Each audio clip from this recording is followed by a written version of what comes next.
I don't know why he'd skip out on Connecticut. We got some of the best places to live ever, according to Travel and Leisure, and according to real estate experts.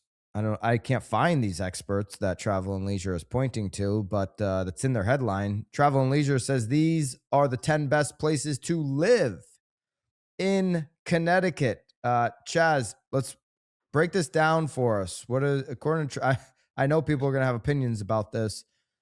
What are the 10 best places, according to Travel and Leisure, to live right now in Connecticut?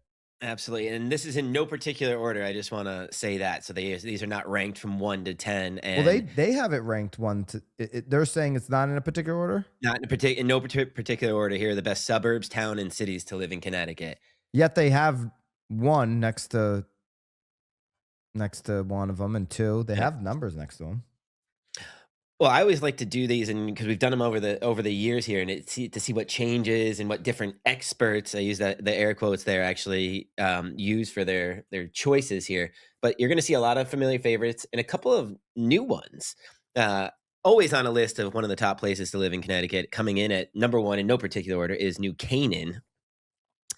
Consistently stands out as one of the strongest and most resilient housing markets in Connecticut. And demand remains high year after year, driven by buyers who value both lifestyle and long-term investment stability. I got to say, Travel and Leisure, very confusing. They do say what Chaz is saying. In no particular order, here are the best suburbs, towns, and cities to live. And then they put number 1 next to, and then number 2 and number 3. Travel and Leisure, get your game tight. I don't even understand. Yeah, it should be like some just bullet points. Just bullet there. points. Yeah. Here we go. Here's the list in no particular order. In no particular order, 1 through 10. Okay, so New Canaan coming in there. Are they factoring in schools? Because New Canaan's always on like the good school list. They do mention schools, and then also according to Zillow, the average home value in New Canaan is nearly $2 million, and the cost of living is 38.6% higher than the national average. Yeah. At number 2, this one was a surprise to me. Great town, city. I don't know what you would want to call it, but Milford. Number 2, yeah. Homes in between the high 5s and 600s, and in the 300,000s for condos. You've got the longest stretch of beach in the entire state of Connecticut runs through Milford. I think they have like 8 different beaches. Any store you could possibly think of is in Milford. It's like everything. A shopper's dream. From the post road to the beach communities. I mean, they have everything you would want. That's where we go shopping in Milford. So it's nice. This would make my parents laugh. They grew up in Milford, and they said nobody wanted to be in Milford when we were growing up. They were in the Devon area of Milford, but nobody wanted to be in Milford. Now everybody, especially young people, they want to be in Milford. It's I remember the post mall. I feel like that's kind of true of like all of Connecticut. Like 20 years ago, nobody wanted to be in Connecticut. Now it's like the post mall is a scary place to be go in Milford. No, I've been there recently. It's thriving. Have you been? When was the last time you went to the post mall? No, that's what I'm saying. When I was a kid, it was a scary place to go. It's great now. At number 3, Woodbury. If you're picturing a life in a place that's rich in history and character, Zank, one of the real estate experts, suggests Woodbury, also known as the antiques capital of Connecticut. You'll For understand antique homes or just like buying antiques? You'll understand the nickname as you make your way down Main Street, which she describes as jaw-dropping with beautifully preserved architecture and timeless antique charm. So it's buildings and shops. Okay. Home values continue to rise, and as of February 2025, the average is around $510,000. So, number 4, Fairfield County, Westport. It's easily one of the most dynamic and cosmopolitan towns in the state, and its housing market continues to reflect that appeal. You got a combination of coastal living and strong commuter rail has kept buyer demand robust across market cycles. Median home value nearing $1.9 million. Number 5, no surprise here. Westport's one of the most highly acclaimed towns in America, so that makes sense. And also this one coming up next, West Hartford. I mean, if you're not talking about West Hartford everywhere you go, do you really live in Connecticut? It's the number 1 real estate market in the nation. It's got great entertainment. This is where it gets a little wonky because we're talking about West Hartford, but then they talk about the Bushnell and the Hartford Stage, which are actually in Hartford. But if we're sticking in West Hartford or Weha, Blueback Square is definitely the highlight of that. And it's perfect for both young buyers as well as retirees, with the median sales price around $495,000. Number 6, a big fan favorite. Haven't spent much time out there myself, but Litchfield, Connecticut.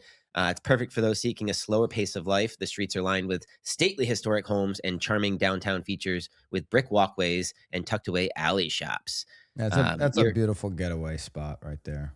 in a median price of around $510,000. So Yeah, within 2 hours of New York City, I think. If I lived in New York City, I'd be Litchfield. getting to Litchfield every weekend. I guess that's why I don't live in New York City, because Number 7, the town I grew up in, the town Byron resides in, which is just booming at the seams, Old Saybrook. Yeah. If you want a Connecticut lifestyle and waterfront access, but your budget doesn't allow for $1 million home, check out Old Saybrook, where the average home value is around $650,000. I'll tell you what, you'll be doing a lot of work for $650,000 in Saybrook, though. Oh, yeah. And the taxes are very reasonable there. That helps. Taxes are great. That's why I moved from Madison to Saybrook, and I want those values to keep going up. So just keep making Saybrook unaffordable again. Keep making Saybrook unaffordable. Yeah, you're at the mouth of the Connecticut River. You're the base of Route 9. It's a walkable town. Outstanding restaurants, bustling marinas. Just an absolute great place to live, and you're close to charming towns like Essex and Chester too. So listen, you guys know how much obviously I love Naples, Florida, where my other home is. But when I get to Saybrook downtown, I'm like, this has everything. Like, if I never had to work or go anywhere, which are two things I always have to do, I would never have to leave downtown Old Saybrook. I can walk to Bongo Ron's and have a cigar. I can walk to Walt's Market and get steaks. I could even walk, you can walk to Stop and Shop. You can walk to the train. You got Mercina's breakfast. And you got the Monkey Farm. It's just, you got the Essex on Main Street now. You got Lives. You got everything right there. You can walk to the water. I mean, everything. And the nice thing about Old Saybrook's downtown is you don't have all these tourists oohing and ahhing like they do in Mystic. You go to Mystic these days, you can't even walk on the sidewalk. You got everybody walking around with their heads up in the sky with an ice cream cone dropping on their chest. That's all you see. If people walking around like it's the first time on planet Earth. In Mystic, Saybrook, you don't have that. You got double lined Main Street. You can park on the Saybrook is low taxes. It doesn't get much better than Old Saybrook. I'm telling you. No, it's considered one of the best places to retire in Connecticut, according to niche.com. Yeah. I love it. I mean, yeah, multiple beaches. It's also, just because I'm a runner, I'll throw this out there. It's been voted multiple times as one of the top 5 places to run or walk in New England. So if you go along the causeway there, they win a lot of awards. They're always on the top 10 best places for families. Yeah. By the way, Old Saybrook, one of the oldest 5 towns in Connecticut. One of the OGs. Oh, geez, the originals. Yeah. That's why they call it Old Saybrook. Yeah. It's old.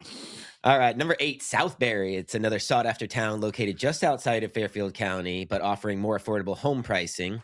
Single-standing homes average in the $500,000 to $600,000 range, but Zillow estimates are even lower. Their median sales price of December 2025 was just under $400,000.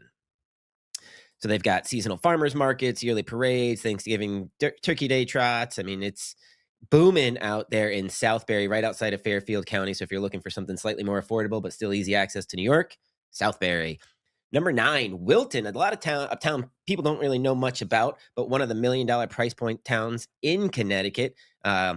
Median sales just under 1.2 million. And at number 10, Middlebury.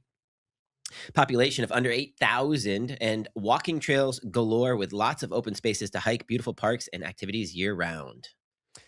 There you go. There's your top 10 according to Travel and Leisure. Chaz broke it all down. Here's a fun fact for you boys. The top 5 oldest towns in Connecticut based on their earliest English colonial settlements. Windsor, 1633. Wethersfield, 1634. Saybrook, 1635. Hartford, 1636. And New Haven, 1638. Saybrook is older than Hartford and New Haven. Go figure that one out. There's a top 5 oldest towns in CT.